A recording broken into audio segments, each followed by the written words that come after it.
Okay, our study this evening is going to be on anthropology. Specifically, we are going to deal with death. Death. You know, death, you all know when you talk about death. And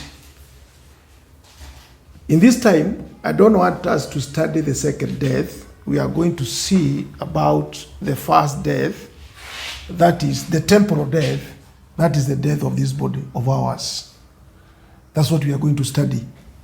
Although we shall see it in a bigger sense, what death is. So, the word death implies two meanings. One is cessation of the activity of life. The cessation of the activity of life. That is when we lose life, or when the life goes out of this body, ours. That one, we call it death. When the life goes out, we say there is the soul plus the body. When the two are together, that one we call there is life in that form.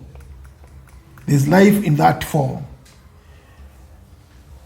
So, when you separate these two, when the soul separates from the body, that one we call the cessation of activity of life, and that is death.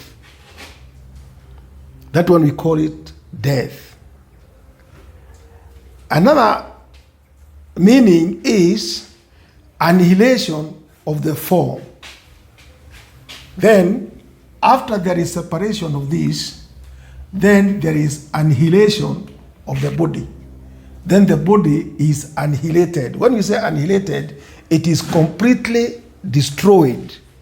The body is completely destroyed because we put it at the grave. We put the body at the grave. First, there is a cessation of life, then we put the body at the grave. The body is completely destroyed. So, when we talk about form is an illusion and has no existence independent of life. You know, when we say this body here is an illusion or illusion, it is a form which was created. It came about after the fall. That is the body. It came about after the fall. And this form, which is the body, it cannot exist by its own. The form cannot exist by its own. So it must exist because of that life of the soul in it. So, this body here, or the form, when we talk about the body, we talk about the form. Because this form, or the body, it's just an expression of life. You see, it's just an expression of life and not productive of it. It just expresses the life. Because the body, our body, the work of our body is just to express that life which was in eternity. It expresses that what was in God. That is the body. But in itself cannot produce life. It's not productive of life. It cannot, it's not productive of any life. It only expresses the life. Sunafanya kazi na mwili. Mwili ina express that life which is in it. Lakini itself, it cannot give out life. It only express that life in it. So, this body here, and this is a point I want you to hear. Mzee, this body here, it cannot cease to live because it never lived before. Do you come tunaelewana pale? This body here, it can never cease to live because it never lived before. How? It only came about before Adam fell. Had he the body? Alikuwa na huu mwili? He had not this body. Yeye hakuwa na huu mwili. Na kwa sababu hakuwa na huu mwili, yeye alikuwa na mwili mwingine. So kama hakuwa na huu mwili, ni kumaanisha ulitoka wapi? Where did it come from?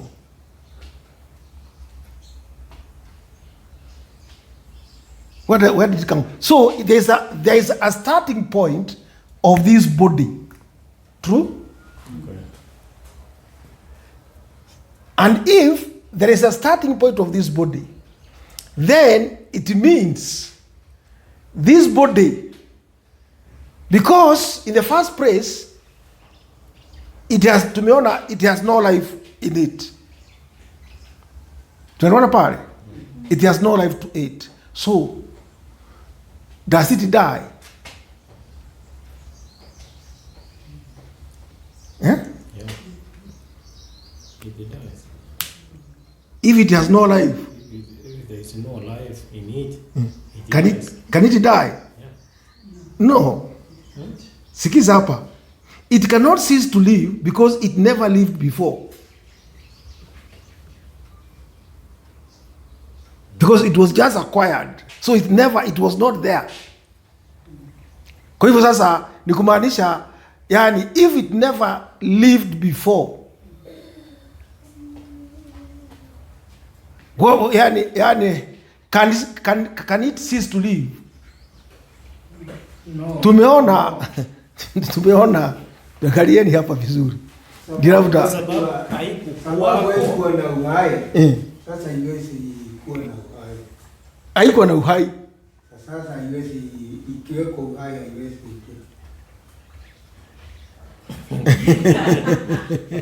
tumeona ni kitu ambacho hakikukua. Na kitu ambacho hakikukua ni kana kwamba kilifanya nini? Kilikuja baadaye kabla ya kingine. Na tukaona by itself it has no life. Iko kenyewe hakiwezi kuwa na uhai, hakina uhai. Hawezi ukakifanya kiwe life. Pasipo na akitakuwa na uhai pasipo na nini? Na the soul. Soul ikiondolewa hakina uhai. Soul ikiwekwa kiko na uhai. Kiko na uhai. Kwa hivyo ni kumaanisha kitu ambaye hakiko na uhai kinaweza kufa. Kile kiko na uhai. Yeah? Akiwezi. Unasema kile kiko na uhai ama kile ambaye something which had no life in the beginning. Yeah. Can it die? Kitakufaje? Sababu hakina uhai. That is now the point ambaye hapo ndio natakia tuingie sasa. Sawa? So the body, it cannot cease to live because it never lived before. And the death of a form is only the cessation of eternal power of life in one form of manifestation of its activity preceding its manifestation in some other form.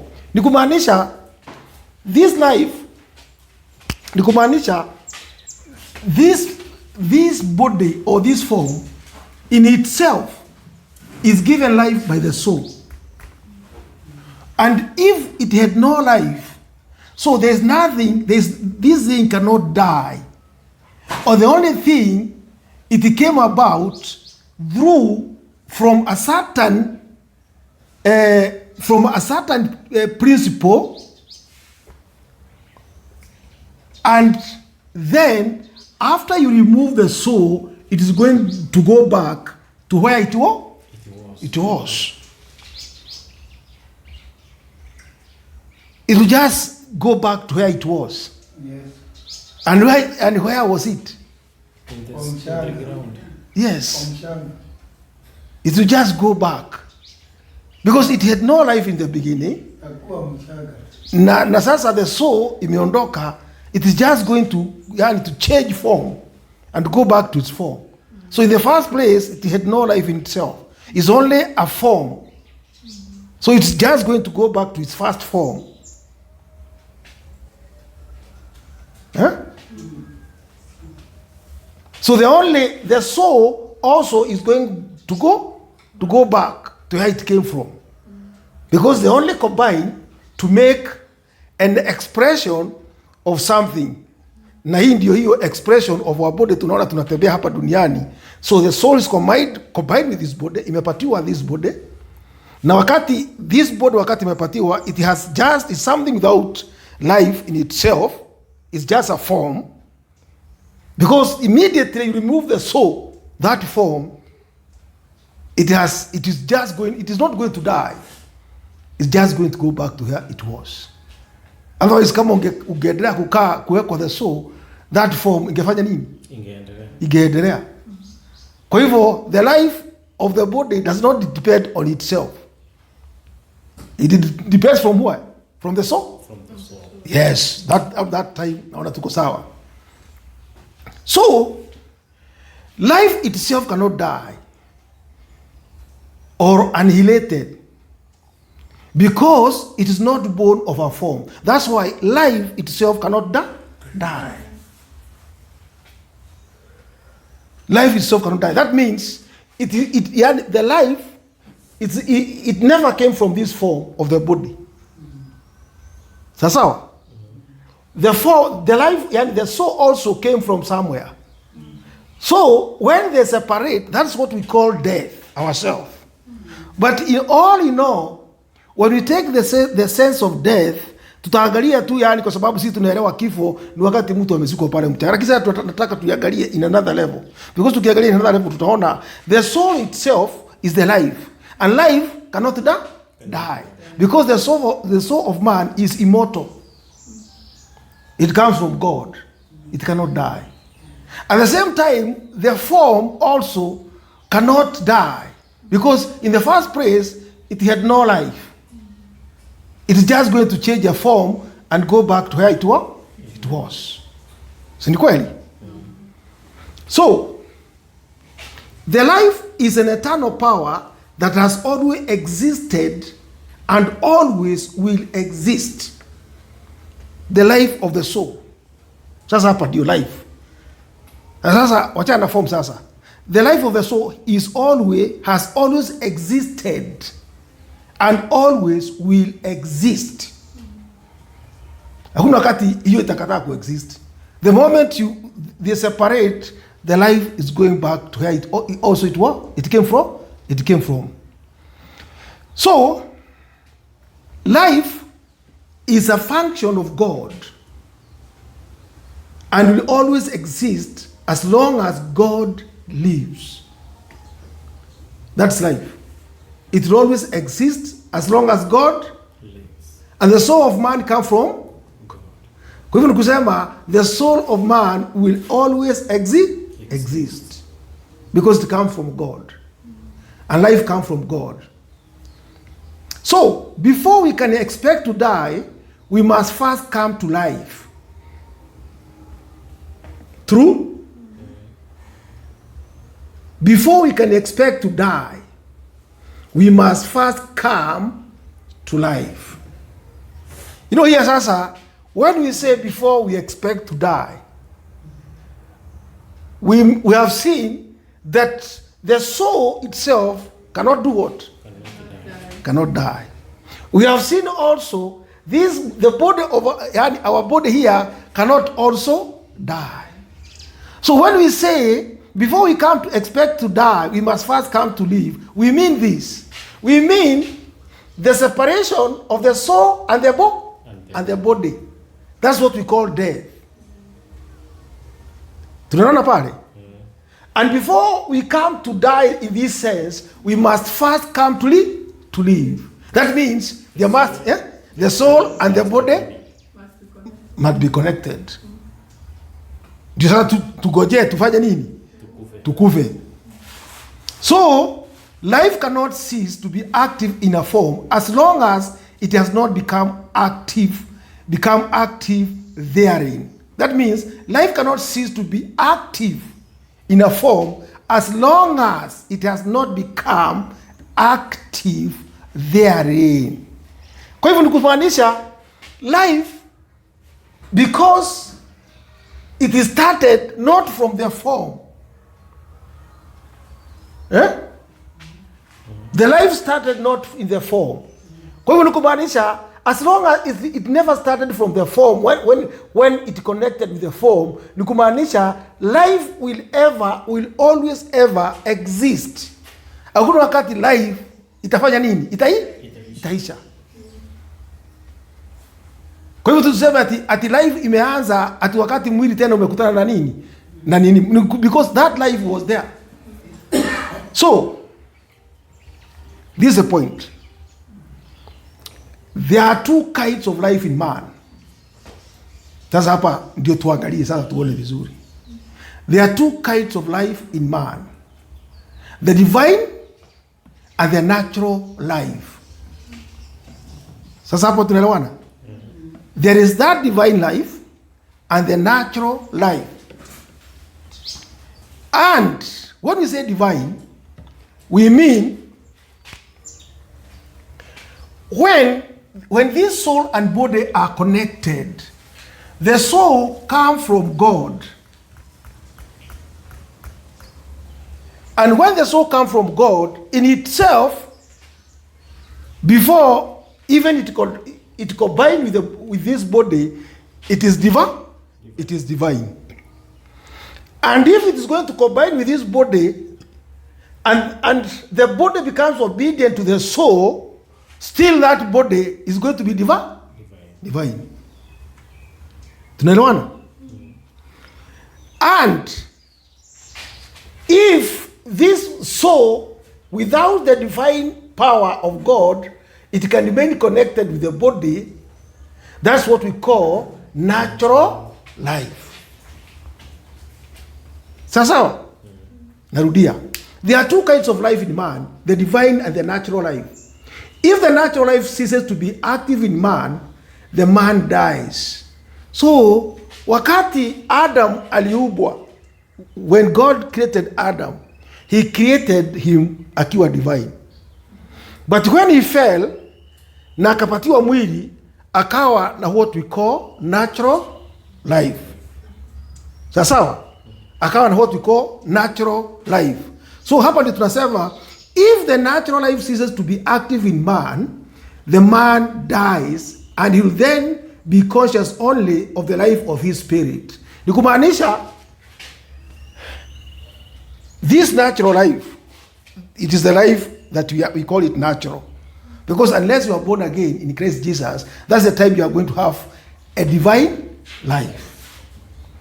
Sasa hapo ndio tunasema, if the natural life ceases to be active in a man, kama hii natural life ambayo uko naye ita cease to be active in you, the man dies. Na hapo ndio utakuwa ni separation of the soul and the body. The man dies. And he will then be conscious only of the life of his spirit. Ile kitu tabaki na huyu mtu is only the consciousness of the soul of the life of the spirit in their soul. Kwa hivyo kumaanisha mwili sasa umefanya nini? Umebaki peke yake. Lakini man amebaki.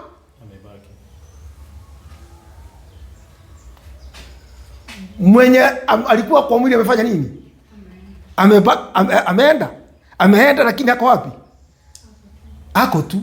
Mwenye alikuwa kwa mwili ametoka, yeye ako hai. Mwili umebaki. Umerudi kwa mchanga? Kwa mchanga. That is it. Amebaki, yeye amebaki. Amekuwa he has gone back. You know, he'll be conscious only of the life of his spirit. Atakuwa in the life of the spirit, atakuwa conscious of himself in the life of the spirit. Lakini amekuwa separated na mwili. But if the divine life has not become active in him during his natural life, it will not become so by means of his death. Kama wewe wakati ulikuwa uhai, you never attained. You know, we fell. When we fell, that's why we say we must be born again in Christ Jesus. Kama hauta attain again back divine life in you before the separation of your soul and your body, ni kumaanisha your soul will only be conscious in the spirit, but now it is not going to be divine. Unaona pale? It is not going to be divine. Manake imeseparate ikiwa haijakuwa nini? Haijakuwa divine. Imebaki ikiwa natural. Yeah, imebaki ikiwa natural. Nikusema sasa wewe, yani you have separated with your body. Na wewe sasa, because you are going in the spirit, your soul ambaye was supposed to be divine, na umekuwa separated kama haijakuwa divine, is going to be in the spirit, but now it is not going to be, it is going to be on the other side of darkness. Imeseparate lakini iko bado. Lakini bado haijafanya nini? Ijakuwa divine. Yani Haikubadilika. Sijui kama tunaelewana. No mortal man can become immortal by dying. Yani ukiwa wewe ni mortal man, you cannot become immortal by dying. He must have gained, become conscious of eternal life during his terrestrial existence before he can expect to retain that life after the death of his body. Nikubalisha, when we say terrestrial, ni this life, we call it terrestrial. And when we talk about celestial, we talk about the life in the spirit. So, kama your terrestrial life umeseparate and your soul has gone in terrestrial life without change, it can never, that soul of yours can never live with God anymore, because it will never again be divine. Utakuja kuona umuhimu wa huu mwili wakati your soul is in the body, and truly you are controlling your body to change your soul to be divine. So wakati unaambiwa self denial is very important katika salvation, because you are changing your nature of your soul. Ndio wakati utakuja kufanya separation, your soul iwe already imeattain what? Divinity. And it can be accepted unto God. So what is death? It is that which takes the life away from us. It is the separation of the immortal from the mortal part. When we say immortal from the mortal part, the soul is immortal, the body is the mortal part. That's death. Sawa. It is also that which awakens us and return to us that which it has taken away. You see, it is also that which awakens us and return to us that which it has taken away. That is death. Kwa hivyo ni kumaanisha when we die, the death of our body is a relief, and we return the body returned to us what it had taken from us. Sasa wakati tuna separate, manake that soul, either it has been benefited by your body, ama mume separate, lakini all the time imefanya nini? Imekunyoa mwili, imekufanya nini? Imekumaliza. Manake imeseparate kama hujafanya nini? Hujakamilika, haujakuwa kitu. Sawa? Okay. Kwa nini inasemekana hivyo? Why do we say that each form is an embodiment of certain principle or qualities? Kwa nini mwili inasemekana itakubishia what it has taken? It is because in nature, if there were for instance no heat, nothing could become hot. Ni kweli? Kama kungekuwa na heat, nothing could become hot. If there were no wisdom, no man could become wise. If there were no art, there would be no artist. Which means there is a work when you are so calm in your body that gain from your body. It's not just that way. Usifikiri ati wewe even wakati unaanguka unaingia katika the darkness, wakati sasa unakuwa kabisa during the separation una attain the divine nature, wewe ujue kabisa ule mwili umepatiwa na Mungu, imefanya kazi yake. So wakati unaona kabisa wewe mwili unaifinya, unaikataa, ndio kabisa u attain to that divinity, ujue mwili ndio unafanya kazi yake. There can never be a joy without pain. Na ndio unaona watu wakati wanaambiwa you deny yourself, ukatane na mwili kabisa. And that's why tutakuja kuona kwa undani tuone what is crucifixion. What is to crucify? The body must die so that we may come out clean after death. And that's why unaona huu mwili lazima ufanye nini? Uwe separated, mwili urudi wapi? Mchanga. Rudi kwa mchanga pale ulitoka, because it is just a form which has no life in itself, but you are given that form in order for you to benefit. In order for you to benefit. But many will never benefit. Why? Because they are given a form, instead of using that form to benefit, that form inawatumia could destroy them, they destroy themselves with that form. Ambaye ni huu mwili. Yaani wewe tamaa zako ni za nini? Ni za mwili. Na ndio unaona when you come to Christianity, the proper Christianity, hata kana kwamba ni mwanaume anaambiwa it is better not even to marry. Because utafurahisha mwili, but you know it is for your disadvantage. It is for your disadvantage. So if you can stay without, the better. So, all forms are subject to annihilation. They are only illusions. And as such, they will cease to exist when the cause that produced them cease to act. Well, what does that mean? It means this. All forms. In this world, we have forms. We have animals. We have trees.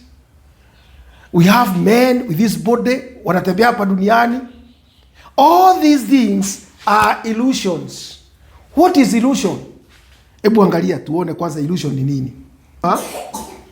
Something many people believe that is false. Unaona pale? That these forms that we see, we believe in them, we believe about our body, but in actual sense, they are not real. They are just forms. Tunaona pale? As we are going to see. Mambo mengine ni mazito sana, lakini I hope we are going to see them. They are just forms. Which means if they are forms, they are only illusions, and as such they will cease to exist when the cause that produced them cease to act. Which means they just started with a purpose. Tunaona? God just started them with a purpose. And when God has used his purpose with them, they'll just cease to exist. Kazi yake imefanya nini? Imeisha. Kwa hivyo in actual sense tunaona kana kwamba ni real. But in actual sense haiko. They are illusions. They are deception. They are just, God is using them for a certain purpose, and when he has used that purpose, then they cease to exist. They go.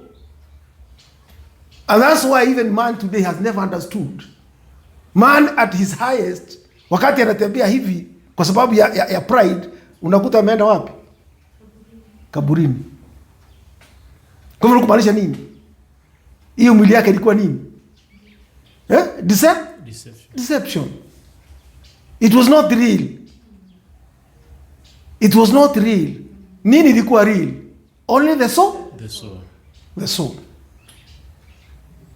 Hiyo peke yake ndio ilikuwa real. Hizi zingine zote it was just illusion. Hakukuwa, yani it was not, ni kitu ambaye ni kitu inadanganya macho. Lakini it is not. The body of a king or a sage or a pastor or whoever is as useless as that of an animal after their life whose product it was has ceased to act. Mwili, hata kama ni ya nani, hata kama ni ya nini, it is as useless as that of an animal when it has ceased to act or it has completed its purpose. Manake ile, yani nikana kwamba ukiangalia mayai ni safi sana, lakini ikisha kifaranga ishakuwa itoke, mayai iko wapi? Inakuwa nini? Ile kale kanini kake kanakuwa akana maana tena. Manake ile kitu ilikuwa takikana ni nini? Ni kifaranga itoke ndani. So naye mwili huu ni kama hiyo mayai tu. The only thing that is important, it is only the soul. Kwa hivyo kifaranga ambaye anazaliwa ndani yetu ni nini? Ni the soul. Kwa hivyo chakula ya the soul ikishamaliza, ikishatoka, mwili ni kulea. Yeah. Ukisalea the soul, ukikamiliza the soul inaondoka, mwili unakuwa bure. Umemaliza kazi yake. Sasa hapo ndio tunasema itategemea sasa na wewe, hii mwili umeitumia namna gani? Have it been a good soil for your soul? Imekuwa ni shamba mzuri ya kulea your soul? So if you are not going to understand it, then yani wewe mwenyewe utakuwa your soul, it has grown in the opposite, on the dark side. Mambo ni magapi? So, a form can only maintain its existence as long as the action of life upon the substance of the form continues. Sikiza hapo tena. A form, ni huu mwili, can only maintain its existence as long as the action of life upon the substance of the form continues. As long as the life continues, the action of the life ambaye it has been brought in your body by the soul, as long as it continue in you, that form will continue.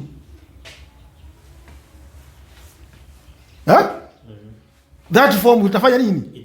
Itaendelea kuonekana. That form itaendelea kuonekana. But life is an eternal and perfect power. It can be brought into contact, but it cannot be united with the physical matter. Sikia, life is an eternal and perfect power because it comes from God. It can be brought into contact with that form, but it cannot be united with the physical matter. It cannot be united with that physical matter. Haiwezi kuwa united. It comes from God. It's going to act in that, to act and to drive that form and to get benefit from that form, but it cannot be united with that form. And that's why wakati ikifika inafanya nini? Ina separate. Inaenda. Kwa hivyo tujue hivyo. Sasa it can only, that is the life now. It can only be attracted to physical matter by the power of the Spirit. Because the power of the Spirit. And if the Spirit ceases to attract it, life will depart from matter. And the form will be dissolved into its element. Therefore, that life, it can only stay there. It is attracted to that matter by the power of the Spirit of God. Kwa hivyo yani, but wakati that attraction itaisha, it will do what? It will depart from that matter. Kwa hivyo kumaanisha there is a time set. There is a time set when that life is going to do what? To end. To end. There is a time set that life is going to end. When the purpose of that form, God has finished his purpose with that form. Haya. Nothing can become united with eternal and perfect life except that which is eternal and perfect. Hapo nataka msikie kwa sababu hapo sasa ni another point. Nothing can become united with eternal and perfect life except that which is eternal and perfect. That which is good and perfect can continue to live. Here it means we have the form. The soul, yani we have the form and the soul. Nothing can unite with the eternal unless itself it becomes perfect. Hiyo ni kumaanisha even though umepatiwa the form na umepatiwa mwili na you have the soul, God cannot unite with this physical matter.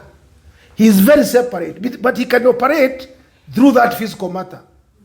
But if your soul is going to change, if your soul is going to do as the power of God, that it changes its nature to divine, that's the only time it can be united with who? With God. That's the only time it can be united with God. Ni kumaanisha when separation is going to come, if you had your body, you have perfected your soul in your body, then itakuwa sasa wewe umekuwa united with who? With God. Only that time ndio utakuwa united with God. That which is evil and imperfect will be transformed into another thing. It cannot unite with God. If your soul, if separation of your soul and body will not be perfect, it will not be united with God. The divine man does not die, but the animal in him are subject to dissolution. Sasa, the divine man does not die. Does not die. That means once you are united, you become divine, you will not die. But the animal part, that is your terrestrial body or form, that one will be subject to dissolution. So man will have to render account for his act. Not so the animals. Sasa, kwa nini? Man will stand before God. But when you come to the animals, they will not. Sasawa? Yeah. An animal is only an animal and not a man. But the true man is an image of God. So that's why he will be accountable to who? To God.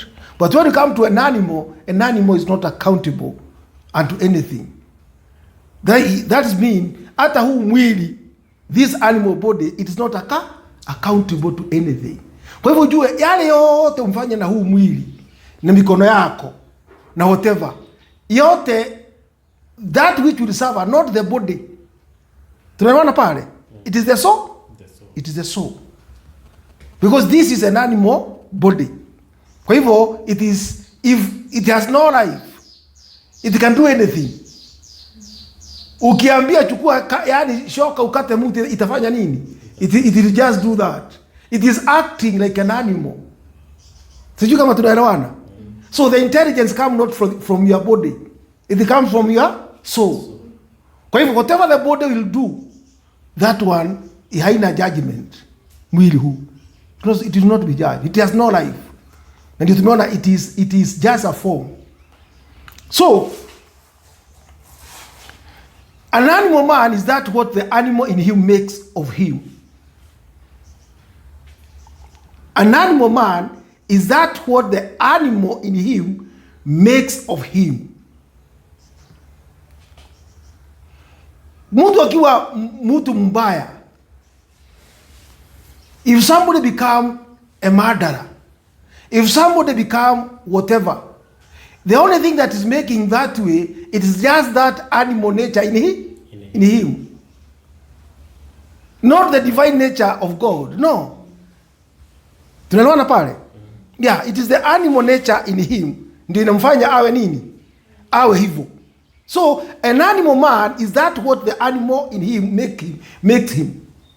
And if a man is not really a man in regard to his wisdom, he is not man but an animal.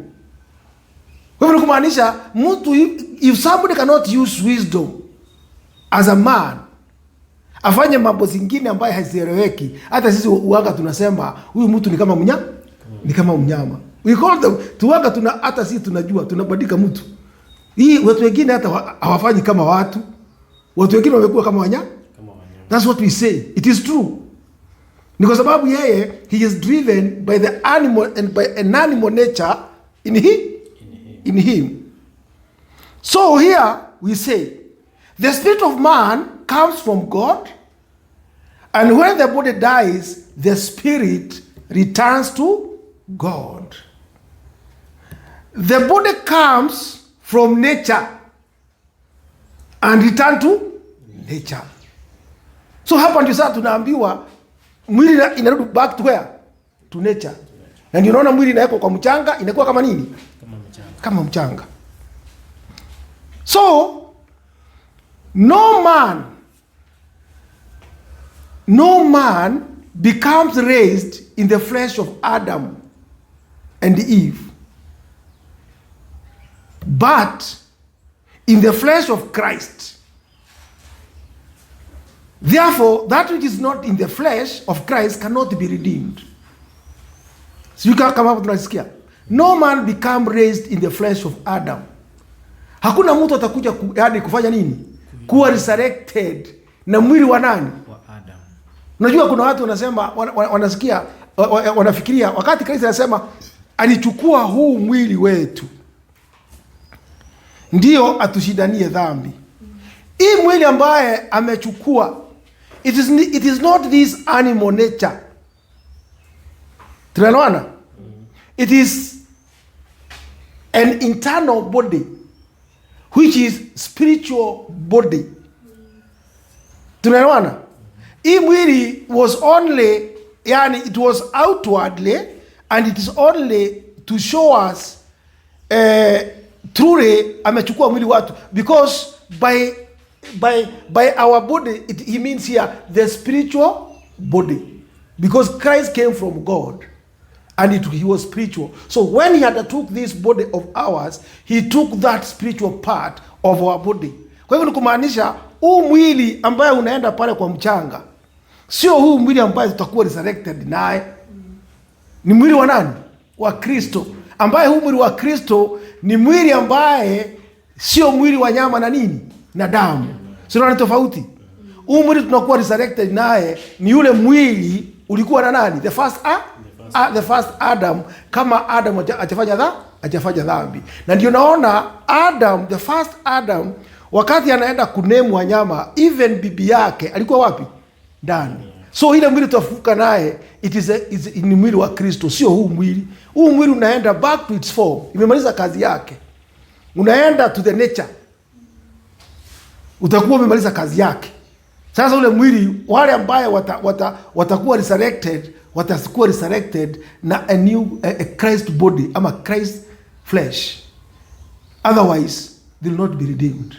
Yule ambaye hata kuwa ameingia katika mwili wa Kristo, ambaye hata kuwa amekatana na huu mwili wa huu mwili, ndio apatiwe nguvu na Kristo aingie to that divine body, he'll never be redeemed. Hata kuwa resurrected, hata kuwa with a new body. The wicked shall not have a new body. They'll never be in hell mpaka mwisho wa dunia. Everything that exists is a manifestation of life. Kila kitu ambaye unaona ina exist is a manifestation of life. It is life manifesting to that, because it's God want to reveal himself. Ndio watu wafanya nini? Waone, yani waone, yani wa realize, waone, yani the love of God that is either evil or good, iwe manifested. Everything. Sasa. So here, each form has a certain period during which it may exist as a form. Nasikia? And the length of this period is predetermined by the number which is constituent factor in the organization of form, and which spring from life itself, because life is a conscious power. Kwa hivyo kumaanisha every form iko na length of time ambaye itakaa with that form in this world. Sasa hiyo lazima tuelewe. This is a point. But everything according to its own inherent law. And if the form should be prematurely destroyed, life would nevertheless be active in the astral soul of the form, which cannot be destroyed until the time for its natural dissolution has arrived. This is a point I want you here to listen. If there is a length of time ambaye imekuwa stipulated, ambaye utamaliza na hii form na hii mwili. Kwa hivyo ni kumaanisha hakuna kitu Mungu anafanya kwa kubahatisha. If you are going to stay with your condition, vile ziko your right condition, that form, it can stay for a certain time ile Mungu ameweka. Lakini if the form should be prematurely destroyed, life will nevertheless be active in the astral soul of the form. Sasa hapa, kama mwili yako itakuwa destroyed either by accident ama ucommit suicide, mambo kama hayo, hii time kama hijaisha, your astral spirit itakaa. When we say astral spirit, it is that spirit yako ambaye wakati imeseparate na that body, haijaenda heaven, haijaenda wapi, imeenda katika hewa, katika the astral yani atmosphere, inakaa hapo mpaka wakati this length itaisha.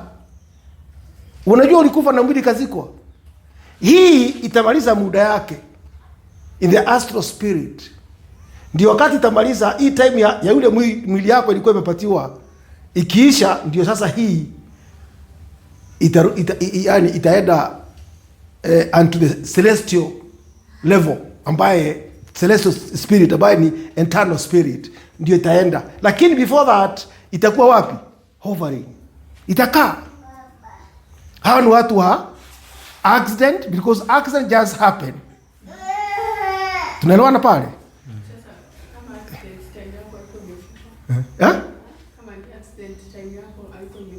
Kama time yako ile umepatiwa katika the form haiko imefika, utaseparate, lakini ukiseparate your astral spirit haita go back to where it came from.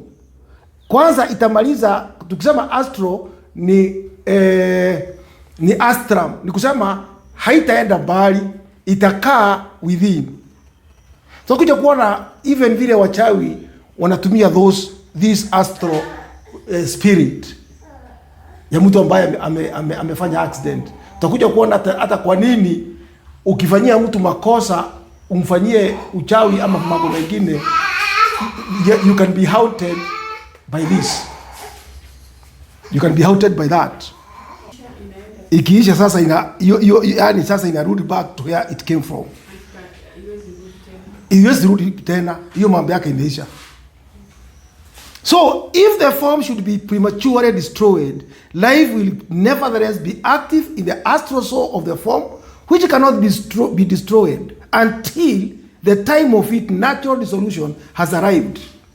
So the outer form is only caused by the action of life upon the astral form. And if the exterior form is broken, the exterior ni huyu, the outer form ni ile ambayo yani the spirit ikishatoka it goes to the outer form. Na huyu exterior form ni huu mwili. When form is if the exterior form is broken, the inner form still continue to exist and may under certain conditions be brought again into contact with the remnant of the broken form, and thereby the latter may be revived again. You know, nikuja kushangaa, kuna watu wanaendaga hata wakati wanajua the astral spirit yani huyu amekufa prematurely. Kuna watu wanaendaga kutoa hiyo mwili. You see, they want to use that medium, manake they can call. Kuna mambo wanga wanataka, nitakuja kuambia yani nini wanga wanatafuta pale. There are people who does that. It has been done. They know how to call this astral spirit inakuja. There are some plants, kuna mimea, some perfume. Ukizichanganya, uchukue damu ya ndege mwingine, uchanganye uende uchome pale, huyo mtu anakuja. They know that. Vizuri sana. Anakuja in the spirit. Na wanaongea. Na wana converse. You see? So, ni mambo ambayo inafanyika, si ati ni mchezo. Things kabisa is only that wale wanaifanya kama yani on the dark side. Lakini sisi tukiwa watoto wa Mungu tunailearn kama the truth. Because we want to know the truth. A child of God must know the truth, either of the dark side, anaelewa. Wewe haujui kwa sababu unataka kutumia haya mambo, but you want to know the truth. Kama vile unajua hii na hii na hii, unaelewa. Because hata Mungu anafanya nini? Anajua? Hata Mungu anajua. Hakuna kitu ambacho iko kama Mungu anajua. Na Mungu anasema let this mind be in you, which was also in Jesus. Hata Yesu Kristo mwenyewe alikuwa anajua. Kwa hivyo na wewe unatakiwa kujua. Lakini si ujue because you want to use that method in a sorcery form. Nitakuja kuonesha even how a sorcery yeye uanga anafanya. Ama a witch anatumia njia gani. Ni mambo mazito sana. Hata vile wanatengeneza jina. Tunajua vitu tunaita jeans. Hizo vitu zote tunajua vile wanazitengeneza. If a thing dies a natural death, such a revival is impossible. Natural death. Mtu akiwa amemaliza wakati wake wa that form, that revival is impossible. Huwezi kwenda kumunini yeye kudisturb yeye. Yeye alikuwa amemaliza muda yake. But if the death has been premature, such a revival may take place if the vital organs of the person or animal have not been irrevocably destroyed. That's why wanataka kuingia pale kwa kaburi. Wa make sure wamefufua wewe kwa sababu kuna organs wanataka kutoa. Ndio watumie hizo organs. Na hizo ndio watakuwa wanatumia, manake wanajua yeye bado yuko. Sasa wanatoa, wanaweka. Manake hiyo watatumia. Sasa wanataka kuitumia katika ushirikina kwa wengine. Sawa? So the relationship, nimesema the relationship of this astral spirit na the body of that person ambaye amekufa prematurely will continue to exist as long as this time haijafanya nini? Haijaisha. Relationship tu itakuja kuisha wakati huu mwili umefanya nini? The form yani imekuwa time yake imeisha. Sasa ni kusema hakuna, ndio naona sasa hawa watu wa uchawi watakimbia haraka sana before wanajua huyu mtu, yani ile time ako bado kuna relationship between yeye na huu mwili. There's a relationship. Ndio wanakimbianga, wanatoa. Maana wanajua there is bado huyu mtu hakuna pahali ameenda. They go very fast. Sawa? So the remnants of such bodies, the corpses of persons that have committed suicide or died by the hand of executioner, have therefore great occult powers. When you say great occult power, kusema they have great supernatural powers. Na ndio unaona wachawi wanakibizana na those corpses. Kwa sababu wanajua there is power wanataka kutumia. Unajua ile kitu wana advantage wako naye ni kwa sababu huyu mtu, because he is still alive na hana mwili, sasa he can be directed anyhowly. Najua a spirit naweza tumwa pahali popote. So that's why they want to use it. Manake wataitafutia medium. Medium is kitu ambaye itatumia. So hapo wanajua wakati wamepata this astral spirit, wanaweza kuituma mbali sana. Na yenda ifanye vile wanataka. It has great occult powers. Lakini wale ndio wanajua. Wale ambao wameingia katika hiyo nini ndio wanga wanajua, wanaelewa. They do not contain life but the balsam of life. And it is very fortunate that this fact is not publicly known. Because if ill-disposed person knew these things and that can be made very dangerous. Kwa nini hii mambo haifunulii watu? Kwa sababu if evil people wangejua mambo haya vizuri, wengi unaona hapa watu ambaye ni wa mwili huku waelewe vizuri, watu wanaweza kuwa baya sana. So that's why unaona wale walishika hiyo kajia ndio wanajua, na wengi hawaelewi nini inaendelea. So wale watu tu wanajua ile uanga inaendelea ni watoto wa Mungu. Na si watoto wa Mungu wote.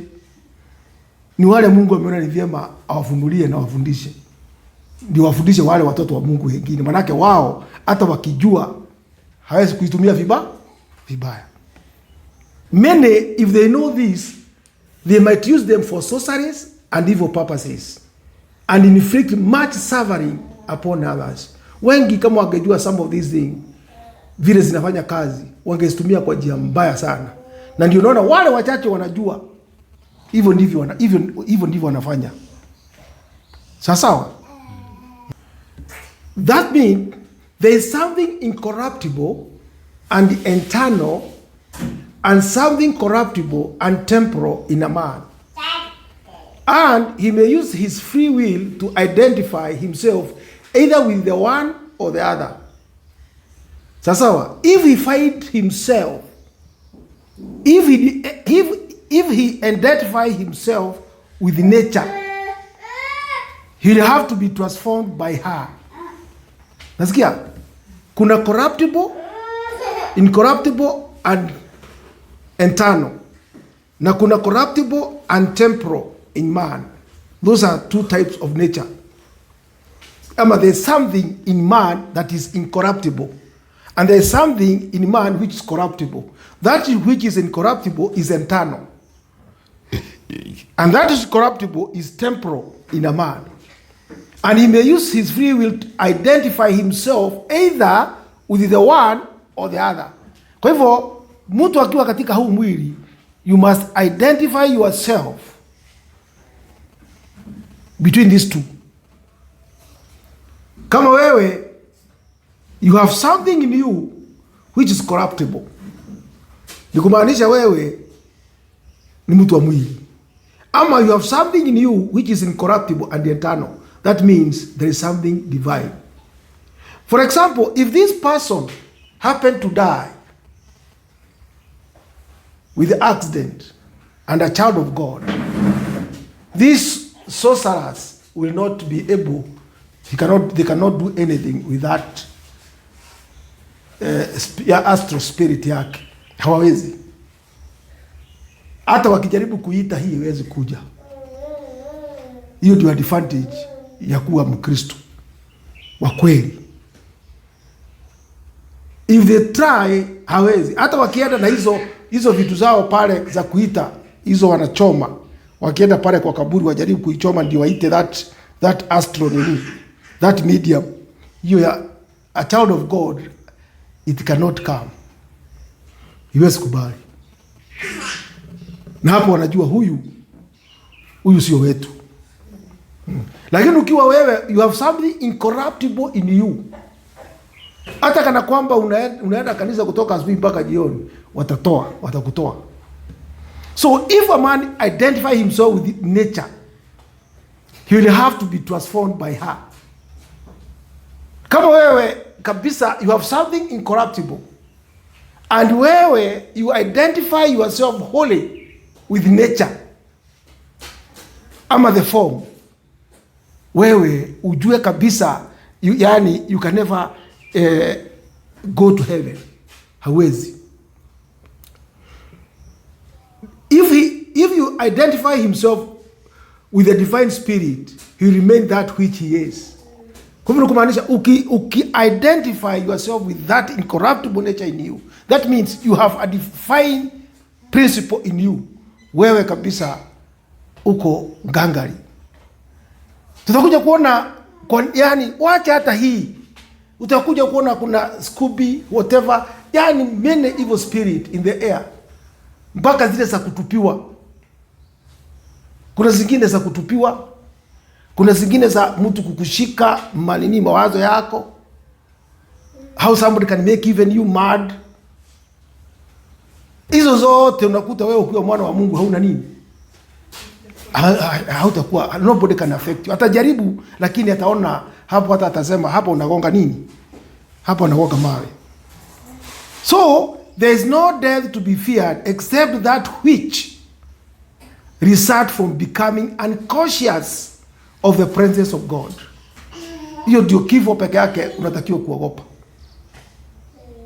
There is no death to be feared except that which result from becoming unconscious of the presence of God. Unconscious. Unakuta kifo ambaye ni mbaya sana ni wakati wewe kabisa you cannot identify yourself with God. You cannot be conscious of God. Ni kusema wewe you are dead on the side of God. Kwa hivyo ni kusema you are alive on the side of darkness.